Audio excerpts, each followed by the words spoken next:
That rainy Saturday afternoon, I ducked into the used bookstore at the Dusty Quill just to get warm. The owner, a gray-haired man with glasses who looked like a keeper of ancient secrets, just nodded at me, not looking up from a stack of books he was sorting. The shelves, towering to the ceiling, smelled of dust, old paper, and time, a sweet bitter scent of bygone eras. I wandered the aisles, absently running my fingers along the spines, until my gaze caught on a familiar blue cover. A copy of Gabriel Garcia Marquez's 100 Years of Solitude. An edition from the 80s, worn at the corners but with a surprisingly sturdy binding. My husband, Alex, loved this book, often quoting it at appropriate and inappropriate moments. Remember, the important thing is not to go crazy alone, or you won't even notice. I smiled, deciding to get it as a gift for our 12th anniversary, an ironic and warm nod to our shared years.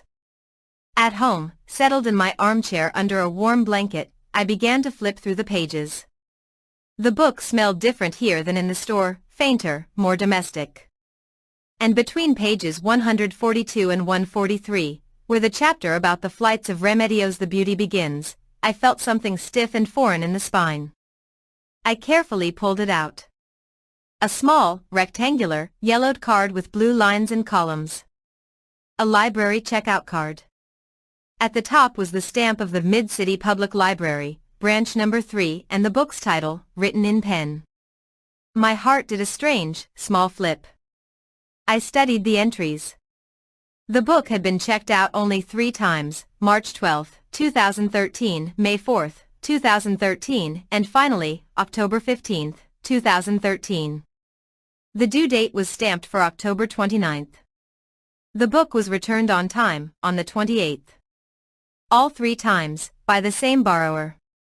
The signature was a neat, slightly slanted, feminine handwriting. Eleanor Vance. The air in the room seemed to thicken, become viscous and heavy. I slowly sank onto the edge of the sofa, not taking my eyes off the ink letters. The name rang in my temples with a familiar, yet foreign, echo. Alex. About 10 years ago, not long after we started dating, over a glass of wine he'd mentioned offhandedly, "Before you, there was a serious, well, not exactly. There was a woman, Eleanor. Complicated story." I asked, "What happened?" He took a sip, looked away, and said a bit sharply, "Nothing.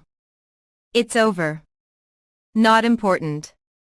His tone was such that further questions just died. In 10 years of marriage, he had never returned to the topic. And I, immersed in our shared present, had almost forgotten. But here it was, tangible proof that this unimportant thing had existed. And it had been intense enough that someone had checked out the same book 3 times in 6 months. Not just checked it out, had lived it, returned it, and taken it out again. Was she looking for parallels to her own life in the magical realism of Macondo? Solace? Answers to questions she didn't dare ask out loud?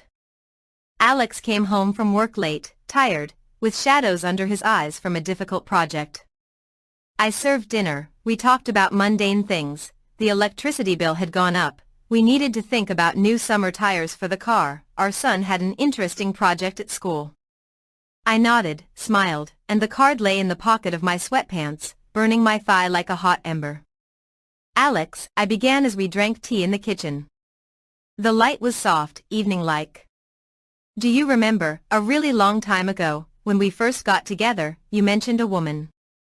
Eleanor?" He froze with his cup halfway to his mouth. His face, just relaxed, suddenly became impassive, stony, the way it looked during the most tense moments at work when he had to make a hard decision. I saw the muscles in his jaw tighten. "Where did you suddenly remember that from?" His voice was level, professionally even, but deep in his eyes, which he tried not to avert, a shadow darted. Not of guilt. Of fear. Silently, I took out the card and placed it on the table between the plates of cookies. It landed without a sound, but it was louder than a slam. Alex slowly put down his cup, picked up the card. His fingers, usually so warm and sure, trembled. A real, live tremor I hadn't seen in all our years together. He wasn't looking at the dates, but at the signature. As if he saw not ink, but a ghost. "Where did you find this?" he asked, almost in a whisper. "In the used bookstore. In 100 Years of Solitude. You love that book." He leaned back in his chair, closed his eyes, and dragged his hand down his face, as if wiping away the fatigue and this suddenly surging wave of the past. A minute of silence stretched on painfully long. I could hear the wall clock ticking and the water rushing in the neighbors' pipes. We used to go to that library together," he finally forced out, eyes still closed. His voice was muffled, coming from a distant tunnel. "It was our territory. Our refuge. Away from her mutual friends, from her husband. He was jealous, pathologically controlling. We couldn't meet openly. We met there. We'd check out the same book, read it in turns, then spend a week discussing it in a secluded corner of the reading room or in messages on some long-forgotten forums. This book." He opened his eyes and tapped the card with his finger, "was the last one we checked out together. A week after it was returned, she was gone." The room turned cold. The words "was gone" hung in the air, a heavy, shapeless lump. "Alex, what happened?" I whispered, feeling my own fingers go cold. The story came out in fragments, with agonizing pauses, as if he were pulling out splinters that had long since grown over. They were in their early 20s. She, Eleanor, was married to a significantly older man. The marriage was a mistake of youth, an attempt to escape strict parents, but it had become a trap. She was afraid to leave, whether because of threats or a misplaced sense of duty. Alex was a young grad student then, a romantic, her escape, her window into a different, bright, and intelligent world. They weren't lovers in the physical sense, all their communication was a platonic admiration, talks until they were hoarse, an exchange of books and ideas. A love that lived in words, in quotes, in hints. Perhaps the most dangerous kind, because it builds an ideal world with no room for coarse reality. Her husband suspected something. He didn't find me, didn't find texts, there weren't really any then. He found her journals. Notebooks where she wrote down her thoughts about what she'd read, held dialogues with characters, and with me. There were no names, but there was everything. He understood. He created a huge scene. Tore up those notebooks right in front of her. Burned her books. And a day later. Alex's voice broke. She was in an accident. A crosswalk, evening. The driver said she didn't seem to see him. And one witness, an old lady, later told the police that the girl had been standing there, looking at the headlights, not moving. I will never believe it was just an accident.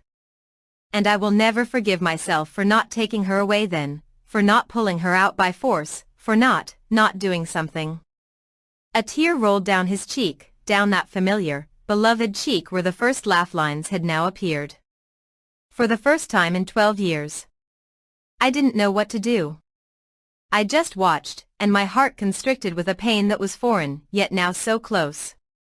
"Why did you never tell me?" I asked, and there wasn't a hint of reproach or resentment in my voice. Only a chilling horror at the realization that this man, who had slept beside me, shared joys and sorrows with me, had carried such an abyss inside him for 10 years. Because I was ashamed, he exhaled, staring into space. Ashamed that I survived. That I moved on, met you, built a home, had a son.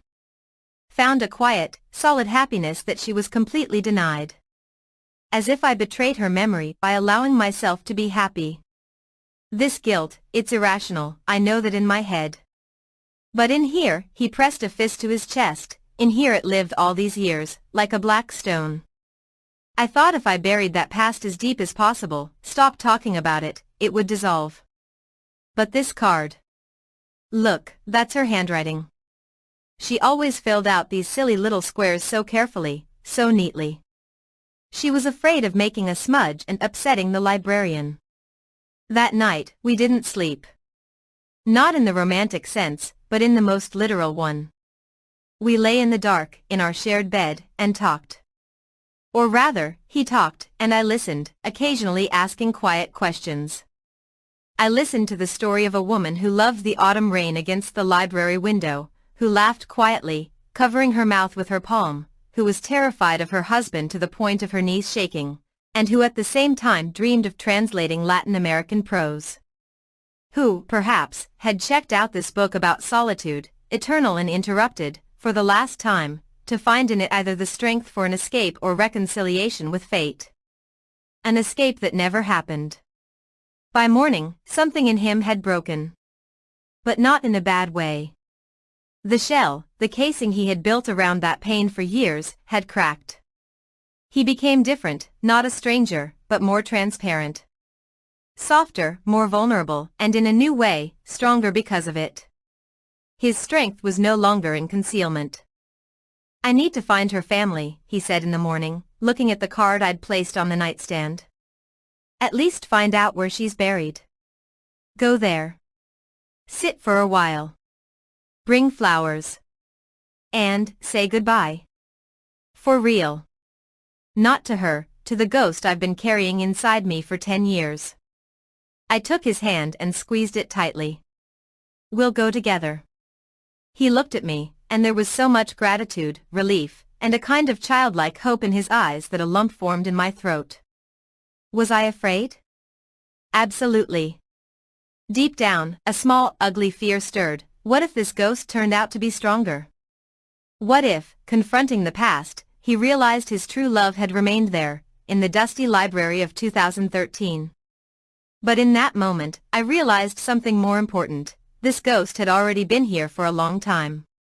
It had been living with us. In the form of that invisible wall of silence, in Alex's rare moments of inexplicable sadness in the fall, in his sometimes too fierce, almost panicky concern for my safety. By acknowledging it, giving it a name and a story, we could finally not destroy that wall. No, walls of memory aren't destroyed, but make it transparent. So we could look through it, not press our foreheads against cold stone. Later, we placed the card in a simple wooden frame under glass. Not as a monument to a past love or a shrine, but as an artifact. Testimony to an important truth: our past pains, our unlived tragedies and unspoken words do not disappear. They are preserved somewhere deep inside, and sometimes the most random find, a forgotten melody from an old speaker, the smell of lilac like at your grandmother's house, or a yellowed slip of paper in a book, becomes the key. The key to a secret room in the soul of the person you love. That room is terrifying to enter. But if you are truly close, you need to go in together. Not to move in, but to finally unpack the old boxes, examine the fragile contents, mourn the losses, and close the door. Not with the lock of silence anymore, but simply close it, leaving it not locked shut, but slightly ajar for a memory that no longer burns. We haven't gone to her grave yet.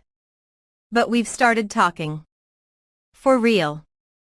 Not only about Eleanor, but about other fears, our personal deficits, about those corners of the soul we habitually hide even from the closest people, considering them too dark, shameful, or unimportant. And in these night and morning conversations, I'm learning not only about his past, but about the man who has been living beside me all these years, more complex, vulnerable, and deep than I could have assumed. And that book, 100 Years of Solitude, I placed on our shared living room shelf. Not as a ghost or a trophy, but as part of the story. His story. Now, mine too. Because to love is not only to share a future. It means, with courage and compassion, accepting the other person's past. With all its shadows. And sometimes, to help them look at those shadows, to name them, so they stop being terrifying in their formlessness. The name on the old library card was no longer a secret, a forbidden topic. It became a word. And from words, as we know, all healing is made, and any real, not fairy tale, but durable and long-lasting romance.